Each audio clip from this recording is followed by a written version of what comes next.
अचानक पिताजी की तबीयत नासाज हो गई। रात के 1 बज रहे थे। बगल के कमरे में सो रहे बेटे को इसकी भनक लग गई। वह अपने बाबूजी के सामने खड़ा था। बाबूजी ने उसकी तरफ देखते हुए कहा, इस तरह बेवकूफ़ों की तरह क्या देख रहे हो नालायक? मुझे जल्दी से अस्पताल ले चलो। माँ रोए जा रही थी। बेटे ने सोचा, इतनी रात को ड्राइवर को बुलाऊं तो बहुत देर हो जाएगी। उसने झट से बाबूजी को कंधे का सहारा देकर कार में ले जाकर बिठाया और जल्दी से अस्पताल की ओर चल पड़ा। बाबूजी एक तरफ दर्द से कराह रहे थे तो दूसरी तरफ बेटे को डांटे जा रहे थे। कहीं ठोक मत दियो नालायक, गधा कहीं का, कोई काम ठीक से नहीं कर सकता। नालायक बेटा बोला, आप ज़्यादा मत बात कीजिए बाबूजी, हम जल्द ही अस्पताल पहुंचने वाले हैं। अस्पताल पहुंचकर उसने भागते हुए डॉक्टर को बुलाया और डॉक्टर के कमरे के बाहर बेसब्री से चहलकदमी करने लगा। नालायक, गधा, बेवकूफ़, आलसी, मंदबुद्धि और पता नहीं क्या-क्या ऐसे शब्द वह बचपन से ही सुनते आया था और कहीं न कहीं उसके दिमाग में यह बैठ गया था कि वह सच में ही नालायक है। तभी तो उसके जन्मदाता भी उसे इसी नाम से बुलाते हैं। स्कूल के टाइम से ही घर के सभी लोग उसे नालायक ही बुलाते थे। वह एग्ज़ाम में भी बहुत बार फेल हुआ था। यह नालायक तो चपरासी बनने के काबिल भी नहीं है। इस मंदबुद्धि की शादी भी नहीं होगी। आखिर इस नालायक के गले कौन अपनी बेटी बांधेगा? यह नालायक तो गधा है, गधा ही रह जाएगा। नालायक को अपने यहाँ कोई चपरासी भी ना रखे, कोई बेवकूफ़ ही इस नालायक को अपनी बेटी देगा। शादी होने के बाद लोगों को कहते सुना गया कि उस बेचारी के भाग ही फूटे जो इस नालायक से शादी हो गई। बस एक माँ ही थी जो उस बेचारे को उसके नाम से बुलाती थी। अगर आज उसके बाबूजी को कुछ हो गया तो शायद माँ भी उसे इसी नाम से बुलाएगी। मन में इस तरह के विचारों ने उसे झकझोर दिया और वह अस्पताल में बने मंदिर में प्रार्थना में लीन हो गया। वह उनके दुआओं का असर था या फिर मर्ज ही साधारण था कि डॉक्टर ने सुबह में उसे बाबूजी को घर ले जाने की इजाज़त दे दी। जैसे ही घर लौटा और बाबूजी को उनके कमरे में छोड़ वापस मुड़ा, बाबूजी की तेज आवाज़ आई, मुझे छोड़ नालायक, तुझे क्या लगा बुढ़ा अब अस्पताल से लौटेगा ही नहीं? यह सुन वह कुछ देर ठिठका और फिर सिर झुकाए कमरे से बाहर आ गया। लेकिन माँ से रहा नहीं गया। उन्होंने कहा, इतना सब कुछ करता है आपके लिए, फिर भी दिन भर आप उसे नालायक कहते रहते हैं। अवधेश और महेश दोनों अपनी बीवी के साथ सो रहे हैं। उनको तो यह भी नहीं पता कि रात को क्या हुआ था।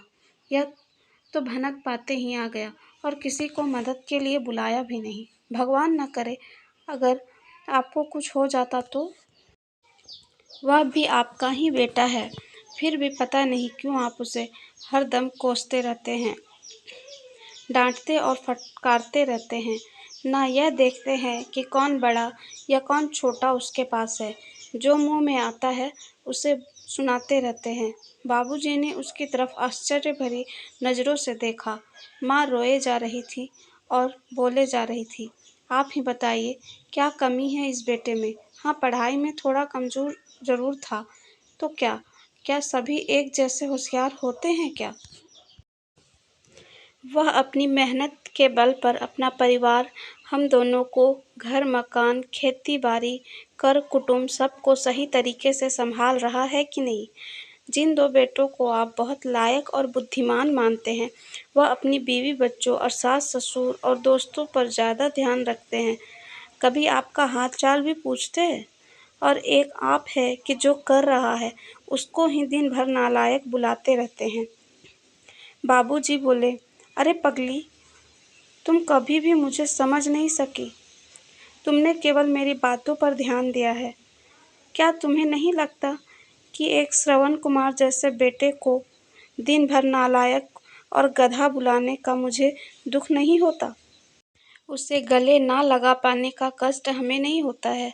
आस पड़ोस के लोगों के बीच मैं भी अपने बेटे को उल्टा सुनाता रहता हूँ, लेकिन मेरा बेटा है कि पलट कर जवाब देना तो दूर, सिर उठाकर मेरी तरफ देखता भी नहीं है। बाहर से जब भी घर आता है तो सबसे पहले मेरे कमरे में झांक कर देख लेता है कि बाबूजी ठीक है ना। क्या मुझे ऐसे बेटे को उल्टा बोलते पीड़ा नहीं होती है? भगवान, मेरा दिल पत्थर का नहीं है, मैं भी इंसान ही हूँ। मुझे तो डर इस बात का रहता है कि कहीं मेरा यह बेटा भी उन दोनों की तरह लायक ना बन जाए। इसलिए मैं उनके मन में कभी यह भाव पैदा नहीं होने दूंगा कि वह परिपक्व है और सबसे लायक है। यह बात सुन माँ चकित रह गई। ये क्या कह रहे हैं? हाँ भाग्यवान, यही सच है। अब तुम मेरा इसे स्वार्थ कहो या कुछ भी। इतना कहते कहते बाबूजी ने अपनी पत्नी के आगे हाथ जोड़ दिए और माफ़ी मांगने लगे। उनकी पत्नी ने उनके हाथों को पकड़ लिया और वो भी रोने लगी। बोली, मैं आज तक आपको समझ नहीं पाई, मुझे माफ़ कर दीजिए। दूसरी ओर कमरे के बाहर खड़ा नालायक बेटा बाबूजी द्वारा कहे गए हर वाक्य को सुन रहा था और उसकी आंखों से आंसू की धारा अनवरत बहती जा रही थी। उसका जी कर रहा था कि दौड़कर बाबूजी के गले से लिपट जाऊं और रोऊं, लेकिन शायद बाबूजी झेंप जाते। वह आंसू पोंछते हुए अपने कमरे की तरफ बढ़ने लगा। तभी उसके कानों में बाबूजी की आवाज़ टकराई। अरे नालायक, मेरी दवाई कहाँ रख दी? गाड़ी में ही छोड़ दी क्या? कितना भी समझा दो, इस कामचोर से एक काम ठीक से नहीं होता है। नालायक बेटा अस्पताल वाले थैले से बाबूजी की दवा लेकर उनके कमरे की तरफ आंसू पोंछते हुए दौड़ा। कैसी लगी आपको मेरी ये कहानी? कमेंट में अपनी राय ज़रूर दें और इसी तरह की और कहानियाँ सुनने के लिए मेरे चैनल को सब्सक्राइब करें और बेल आइकन प्रेस करना ना भूलें। थैंक यू, धन्यवाद।